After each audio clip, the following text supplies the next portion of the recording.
Mais premier, j'aime lire, lecture avec Flavie. Le secret de Papy Louis. C'est le premier jour des vacances chez Papy Louis. Justin se réjouit de passer une semaine à la ferme des Hautes Herbes. La ferme est un endroit de rêve avec un immense jardin et des champs pleins de fleurs et de papillons. Papy Louis est lui aussi un papy de rêve. Il passe son temps à inventer des machines étonnantes. La champipounette, par exemple, lave et parfume les cochons après leur bain de boue. Le chasse-poulette rentre les poules à la tombée de la nuit en claquant dans les mains. Dans les champs, l'épouvantable à roulettes éloigne les oiseaux. Justin adore ces engins. Plus tard, il sera lui aussi un grand inventeur de machines. Justement, cet après-midi, Papy Louis perfectionne une brosse multibras. Elle lui servira à décrotter ses bottes de jardin. Justin aide son grand-père de son mieux. Il fait chaud dans la grange et une dizaine de grosses mouches bleues tournent autour de l'établi en bourdonnant. Justin observe ces grosses mouches tout en triant les vis de Papy. Le garçon demande soudain « Dis, Papy, pourquoi tu n'as pas inventé une machine pour éliminer les mouches ?» Papy lève le nez de son établi et regarde son petit-fils dans les yeux. Un sourire mystérieux flotte sur ses lèvres. Papy Louis s'éracle la gorge et murmure « Voilà une question que personne n'a jamais pensé à me poser. Pourtant, c'est une question essentielle. Eh bien, puisque tu es le premier à me le demander, c'est à toi que je vais révéler mon secret. »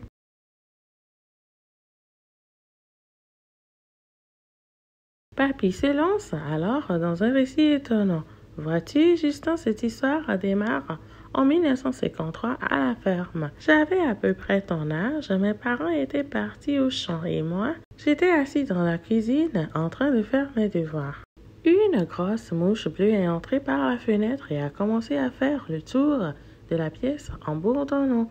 Son bourdonnement m'empêchait de me concentrer. Je suis allée chercher une tapette à mouche. Mais au moment où j'allais la battre sur elle, il s'est passé quelque chose d'extraordinaire. « Quoi, Papy ?» demande Justin, les yeux écarquillés. Papy continue. Un jet de feu est sorti de l'insecte et a complètement pulvérisé la tapette. Je suis restée sans bouger avec la tapette à moitié fondue dans la main.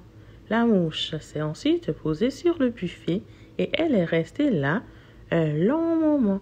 Je me suis approchée d'elle en tremblant un peu. Et ce que j'ai vu m'a stupéfiée. Un couvercle de verre s'est soulevé sur l'abdomen de l'insecte et les êtres minuscules en sont sortis. Ils ressemblaient à des humains en miniature avec une peau très pâle, presque transparente. Je suis allée chercher une loupe et j'ai alors remarqué que l'un d'eux essayait de me parler. Comme je n'entendais rien, le petit être a pris une sorte de porte-voix et j'ai pu distinguer quelques mots.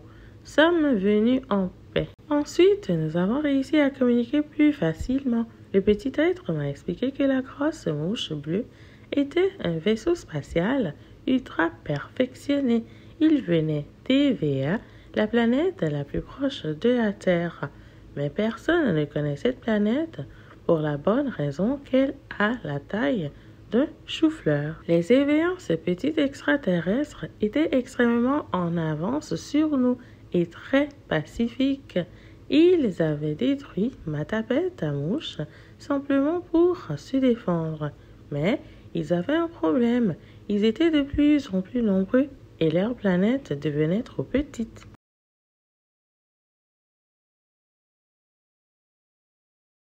Les yeux noirs de Justin pétillent et s'écrie « Alors, Papy, tu as conseillé à ces petits extraterrestres de s'installer ici ?»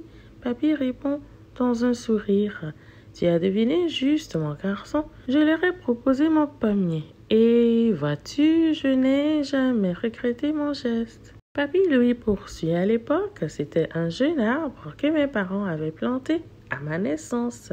C'est maintenant le pommier le plus magnifique du verger. Au fil des années, les événements sont arrivés. famille par famille, dans leur vaisseau mouche.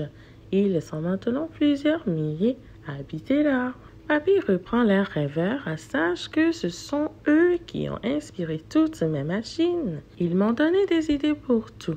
En 1955, la machine a planté les choux droits. En 1957, celle qui ramasse les œufs du poulailler. Justin n'en revient pas. Il regarde son papy l'air pensif puis il éclate de rire.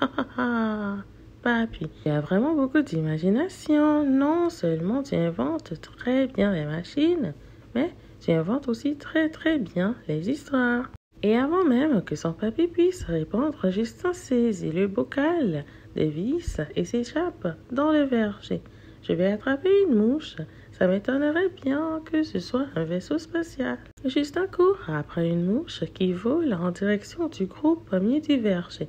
Et quand la mouche se pose sur le tronc de l'arbre, il plaque son bocal sur l'écorce pour l'emprisonner. « Tu ne m'empêcheras pas, crie-t-il. Justin a l'impression d'entendre une petite voix lui répondre. « Tu crois ça, grain de terrien ?» Et sous les yeux ébahis du garçon, une petite porte s'ouvre dans l'écorce du pommier. La mouche se dirige vers elle et disparaît à l'intérieur. Justin enlève son bocal et jette un coup d'œil par l'ouverture. Ce qu'il voit alors le stupéfie. À l'intérieur de l'arbre, les petits êtres montent et descendent les escaliers d'une cité enchanteresse. D'autres discutent devant leur porte, circulent dans leur vaisseau mouche ou se garent devant leur maison. « Quel secret incroyable !» murmure Justin, n'est-ce pas? Répond la voix de Papy Louis, qui vient juste d'arriver près de lui.